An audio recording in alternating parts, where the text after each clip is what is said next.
क्या आपको माया नगरी मतलब चोर बाजार की असल कहानी के बारे में पता है?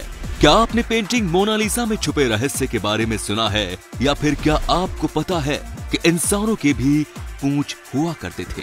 अगर नहीं जानते तो वीडियो को बिना स्किप किए बने रहिए हमारे साथ वीडियो के एंड तक। तो चलिए शुरू करते हैं आज का ये वीडियो। नंबर 5। किसी ने सच ही कहा है कि कलाकार मर सकता है पर कला नहीं। आज हम जानेंगे एक ऐसे कलाकार की कलाकृति के बारे में जिसकी चर्चा सैकड़ों सालों के बाद आज भी की जाती है। और आप खुद ही अंदाजा लगा लीजिए कि किसी पेंटिंग की बात अगर लोग कई सालों तक करते हैं तो इसमें कुछ न कुछ खास तो जरूर होगा ही ना। तो इंतजार न कराते हुए आपको बता दूं कि हम बात करने वाले हैं लियोनार्डो दी विंची की मशहूर पेंटिंग मोनालिसा के बारे में, जो कि हाफ लेंथ की पोर्ट्रेट पेंटिंग है। इस पेंटिंग को दुनिया में सबसे ज्यादा बार देखा गया है और आज भी ये पेंटिंग काफी चर्चे में है। शायद आपको ये जानकर हैरानी भी हो कि ये दुनिया की सबसे महंगी पेंटिंग है, जिसकी कीमत आज के समय में 700 मिलियन US$ है। ऐसा माना जाता है कि ये 1519 में बनते बनते अधूरी रह गई थी, क्योंकि 1519 में ही लियोनार्डो दा विंची की मौत हो गई थी। इस पेंटिंग में जो औरत है उनका नाम है लीजा गिरार्डिनी। इस पेंटिंग की इतनी खास होने की जो असल वजह है वो है इसकी बनावट। ये पेंटिंग हर एंगल से अलग दिखाई देती है।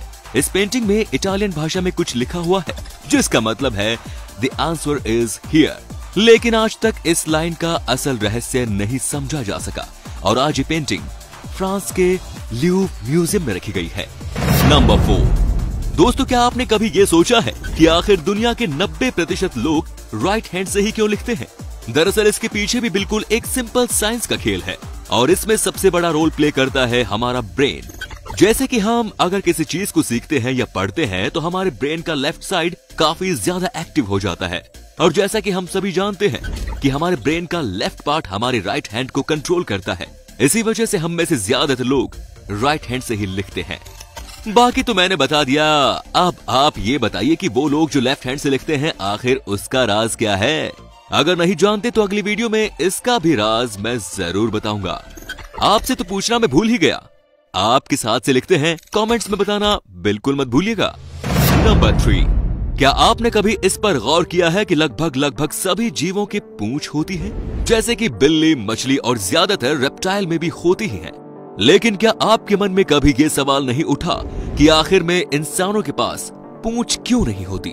ये तो साफ जाहिर है कि आज के इंसानों के पास तो पूंछ नहीं पर पहले हुआ करती थी। करीब 500 मिलियन साल पहले ये पूंछ दुनिया में मौजूद सभी जीवों पर दिखती चली आ रही है। गेकोस पूंछ का इस्तेमाल फैक्ट्स को बढ़ाने के लिए करते हैं और बर्ड्स इसका इस्तेमाल अपने पंखों को चलाने में करते हैं, पर उसी जगह मैमल्स पूंछ का इस्तेमाल अपने शरीर को बैलेंस करने के लिए करते हैं। अगर आप ध्यान दें तो जितने भी 4 पैर से चलने वाले मैमल्स हैं उनके पास आज भी पूंछ है, लेकिन चिंपैंजीज, ओरेंगटन, एप्स और हाँ हम इंसान जो कि 2 पैरों पर चलते हैं, हमारे पास पूंछ नहीं है। दरअसल इसका कारण ये है कि जब हम 2 पैरों पर चलते हैं तो ग्रेविटी हमें आगे की ओर धकेलती है और कहीं न कहीं कम स्पेस और शरीर के भारी होने की वजह से पूंछ धीरे धीरे इंसानों से गायब हो गई। नंबर 2। आपने ज्यादातर हॉलीवुड मूवीज में लोगों को सिर्फ एक छड़ी के बल पे हवा में बैठे देखा होगा, या किसी मैगजीन में लेविटेशन स्किल्स के नाम पे धोखा देने वाली तस्वीरें तो जरूर देखी ही होंगी। ये सब हमारी आंखों का धोखा है, पर दुनिया में कुछ ऐसे लोग हैं जो कुछ हद तक सच में लेविटेशन के काबिल हैं। लेविटेशन हमारे माइंड की फिजिक एबिलिटी है जिसकी मदद से हम बिना किसी सपोर्ट के हवा में उड़ सकते हैं। लेविटेशन करने के लिए हमें स्ट्रॉन्ग विल पावर और फोकस की सबसे ज्यादा जरूरत होती है। कुछ रिसर्चर्स का ये भी कहना है कि लेविटेशन बायोग्रेविटेशनल फील्ड और ह्यूमन ब्रेन के इंटरेक्ट होने की वजह से होता है। इस दुनिया में कुछ मॉन्क्स ऐसे भी हैं जिन्होंने अपने दिमाग को इतना ट्रेन कर दिया है कि सच में वो लेविटेशन कर सकते हैं। और आपको बता दूं कि लेविटेशन इतनी आसान चीज भी नहीं है। कुछ लोग तो इसे सीखने के लिए अपनी पूरी जिंदगी दांव पे लगा देते हैं। नंबर 1। चोर बाजार। ये नाम सुनते ही हमारा दिमाग दिल्ली और मुंबई जैसे बड़े शहरों पर अपने आप चला जाता है। और हाँ, जाना भी चाहिए, क्योंकि दिल्ली का चोर बाजार भारत का सबसे पुराना और मशहूर चोर बाजार जो है। ब्रांडेड कपड़े और चीजों का तो सबको शौक होता है कि नहीं? लेकिन उनके दाम भी उतने ही ज्यादा होते हैं।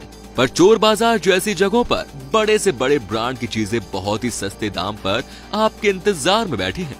इन चोर बाजार को मायानगरी के नाम से भी जाना जाता है। ऐसा बताया जाता है कि इस मार्केट की शुरुआत 1950 में हुई थी।